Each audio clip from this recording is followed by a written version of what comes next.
News में आप सभी का स्वागत है। VNS कहा गया है भारतीय न्याय संहिता, और जो CRPC जिसको बोलते थे हम लोग, वो न्याय सुरक्षा संहिता, भारतीय न्याय सुरक्षा संहिता 2023 और भारतीय साक्ष्य अधिनियम BSA, तो तीनों कानून लागू हो चुके हैं और रात्रि के 12 बजे से वो कानूनी प्रक्रिया में आ चुके हैं। उसी संबंध में सब लोगों को बुलाया गया है आज, और पत्रकार बंधु, बुद्धिजीवी व्यक्ति, संभ्रांत व्यक्ति, पुलिस जन, हमारे अधिकारीगण, सभी लोग, आप हमारे अधिकारी लोग हैं, वो आप सब लोगों को और बताएंगे विस्तार से।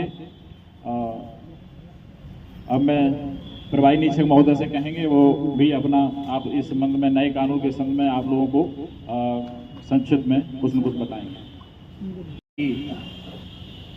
पहले मैं अपने सर श्रीमान क्षेत्राधिकारी महोदया का स्वागत करता हूं थाना प्रांगण में।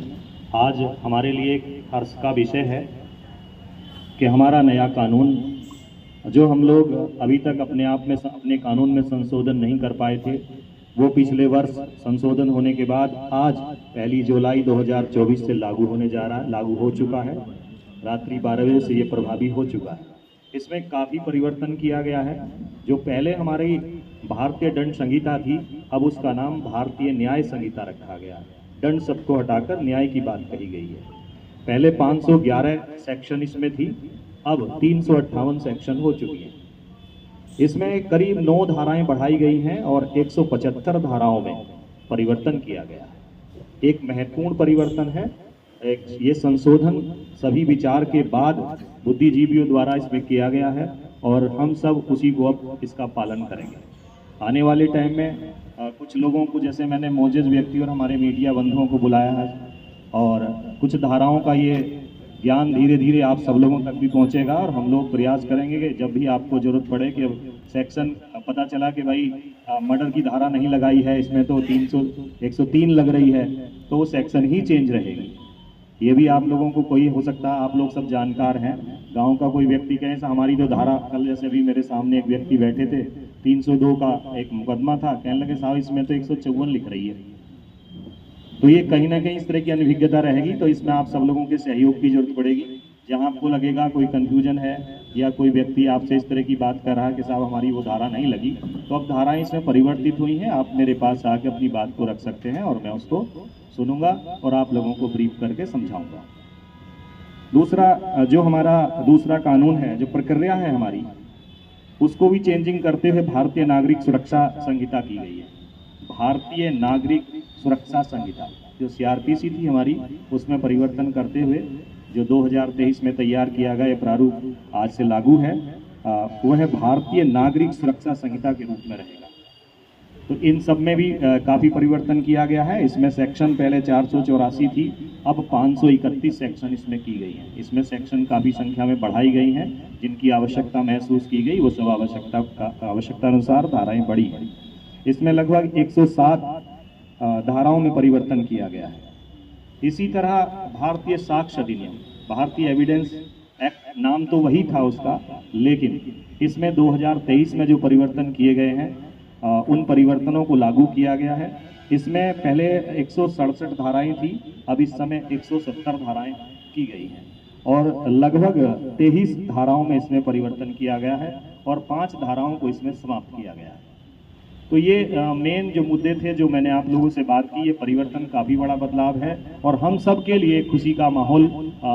मैं चाहूँगा कि हम सब लोग खुश हैं कि हमारा भारतीय कानून हम भारतीयों के लिए बना है, उसको फॉलो करेंगे, उसका पालन करेंगे, उसमें विश्वास रखेंगे और अच्छे से अच्छा हम एक वातावरण आप लोगों के लिए तैयार करेंगे इस कानून के माध्यम से। जो भी आपकी इस तरह की शिकायतें होंगी, उसे दूर करने का हर संभव प्रयास किया जाएगा।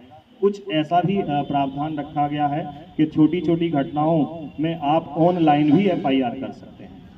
आपको थाने आने की आवश्यकता नहीं होगी, आप ऑनलाइन अपनी FIR दर्ज करा सकते हैं। वो FIR हमारे इंस्पेक्टर को जांच के लिए मिल जाएगी।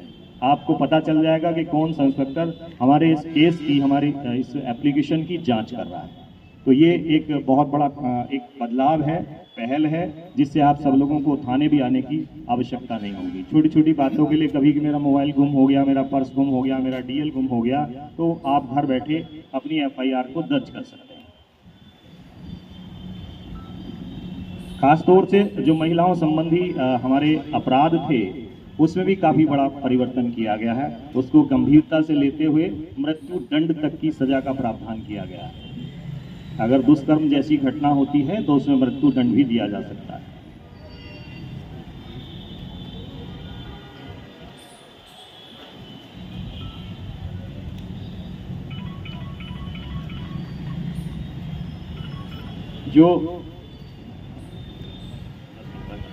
जो महत्वपूर्ण परिवर्तन हुए हैं, संशोधन हुआ है, वह मैंने आप लोगों को बताने का प्रयास किया है। और बीच बीच में हम लोग जब आवश्यकता होगी आप लोगों को तो कभी भी आके आप लोग जानकारी कर सकते हैं। और कुछ ऐसा भी हम लोग कराएंगे, गाँवों में कुछ पंपलेट भी छपवाएंगे।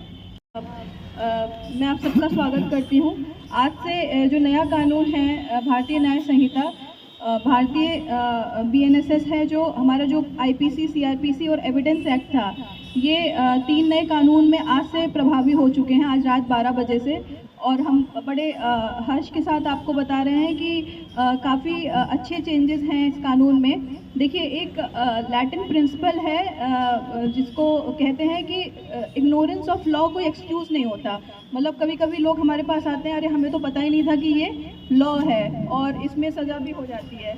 तो इसीलिए जिम्मेदार नागरिक होने के नाते हमें पता होना चाहिए कि हमारा लॉ क्या कहता है और क्या अपराध है, क्या अपराध नहीं है। मतलब हम ये एक्सक्यूज़ नहीं ले सकते कि हमें तो पता नहीं था भाई कि ये क्या लीगल प्रोविज़न है या क्या हमने किसी लॉ को ब्रेक किया है। तो ये हम लोगों को पता होना चाहिए, हमारी जानकारी में होना चाहिए कि क्या सही है, क्या गलत है। तभी हम एक रिस्पॉन्सिबल और एक जिम्मेदार नागरिक की तरह काम करेंगे। तो इसीलिए एक छोटी सी वर्कशॉप ऑर्गेनाइज़ की गई है जिसमें आपको बताया जाएगा कि क्या क्या चेंजेस किए गए हैं। देखिए, भारतीय न्याय संहिता में कुछ जो मेजर चेंजेस किए गए हैं वो मैं आपको बता देती हूँ। एक, इसमें ट्रांसजेंडर की डेफिनेशन लाई गई है।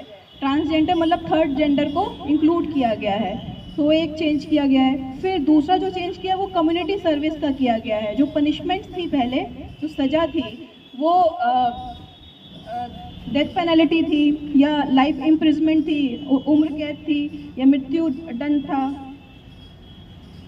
और सज़ा थी कि रिगरस मतलब कि दंड के साथ या सामान्य सज़ा, फाइन था। पर अब एक कम्युनिटी सर्विस भी एक पेटी ऑफेंसेस के लिए जो माननीय न्यायालय कम्युनिटी सर्विस कर सकता है। कम्युनिटी सर्विस को भारतीय न्याय BNSS में डिफाइन किया गया है। कम्युनिटी सर्विस ये है कि बिना पारिश्रमिक के, मतलब बिना रिम्यूनरेशन के जो काम कराया जो कम्युनिटी के अच्छे के लिए हो, तो वो एक नया दंड इसमें समाहित किया गया। मतलब कि जैसे कि जो माननीय न्यायालय को लगे कि हाँ भाई इस काम से कोई कम्युनिटी का बेनिफिट हो सकता है, पर उसके लिए कोई भी आपको पैसा नहीं दिया जाएगा। तो एक कम्युनिटी जो सर्विस है, ये एक नया दंड इसमें लाया गया है। का कंसेप्ट है जीरो FIR, जो इसमें हर कंडीशन की समय सीमा निर्धारित की गई है। यानी कितने दिन में आप विवेचना समाप्त करेंगे, कितने दिन में कोर्ट द्वारा संज्ञान लिया जाएगा और कितने दिन में उसका फैसला और निर्णय होगा, उसकी भी समय सीमा निर्धारित की गई है। यानी कोर्ट को भी इसमें जो समय सीमा निर्धारित या कोई दोष मुक्त मतलब जो भी फैसला है उस फैसले को सुनाए। अनावश्यक केस जैसे अब आप लोग देखते हो किसी का 10 साल से चल रहा है, किसी को 8 साल हो गए, तो अब ऐसी स्थिति नहीं रखी गई। यदि 3 साल का समय निर्धारित किया गया है तो 3 साल में उसका निर्णय आना। तो ये समय सीमा काफ़ी संख्या में कम की गई है। पिछली तो आप लोगों को पता है कि काफ़ी लंबे समय तक हमें एक छोटे केस का भी इंतजार करना पड़ता था, पर अब जो है समय सीमा का निर्धारण है और हमारा माननीय न्यायालय भी उस समय सीमा के अंदर ही सजा सुनाने यानी अपना फैसला देने के लिए बाध्य रहेगा।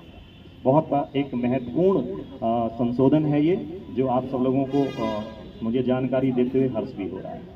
और मुझे उम्मीद है कि आप सब भी इस जो कानून हमारा नया कानून लागू हुआ है उस सब लोग इसको जानकारी करेंगे और इसका फ़ायदा उठाएंगे। जैसे अभी सर ने बताया कि FIR की बात की गई। यदि आप यहाँ के रहने वाले हैं और दिल्ली गए थे, आपके पास दिल्ली में कोई घटना हुई है और आप रात बिरात अपने घर चले आए या परेशानी स्थिति में थे, तो आप अपनी FIR यहीं घर बैठे EFIR के माध्यम से दर्ज करा सकते हैं। लेकिन उसमें एक 3 दिन के अंदर उस थाने में जहाँ की वो आपकी कंप्लेंट थी वहाँ जाके आपको साइन करने पड़ेंगे।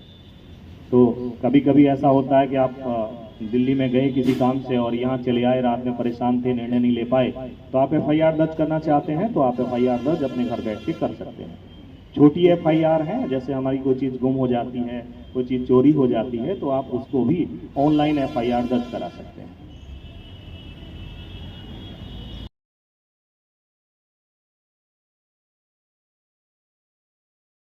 सिकंदराबाद मिठाइयों के लिए प्रसिद्ध शाहजी डेयरी का नाम ज़बान पर आते ही मुंह मिठास से भर जाता है। शुद्धता और स्वाद का नाम शाहजी डेयरी है। शाहजी डेयरी प्रतिष्ठान मिष्ठान व भोजन के लिए आपका स्वागत करता है। शाहजी डेयरी के स्वाद के कारण लोग विदेशों में रह रहे अपने रिश्तेदारों को यहाँ की मिठाई भेजते हैं।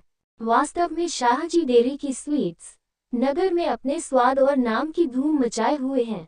लोग दूर दूर से शाहजी डेयरी की स्पेशल खीर, रसमलाई, रसगुल्ले, बर्फी, मिल्क केक, रबड़ी आदि मिठाई खाने यहाँ आते हैं। यहाँ रह रहे अपने रिश्तेदारों से फरमाइश पर शाहजी डेयरी से मिठाइयाँ मंगाते हैं। नमकीन में भी शाहजी डेयरी का कोई मुकाबला नहीं। Special chole bhature, masala dosa, burger, chowmein, paneer पकौड़ियों का तो जवाब नहीं। स्वाद और शुद्धता के कारण ही शाहजी डेयरी की शाखाएं यूपी और दिल्ली में भी अपनी अलग पहचान बना रही हैं। शाहजी डेयरी वो नाम है जो स्वाद और शुद्धता में कोई समझौता नहीं करता। हमारा पता सिकंदराबाद, बुलंदशहर रोड।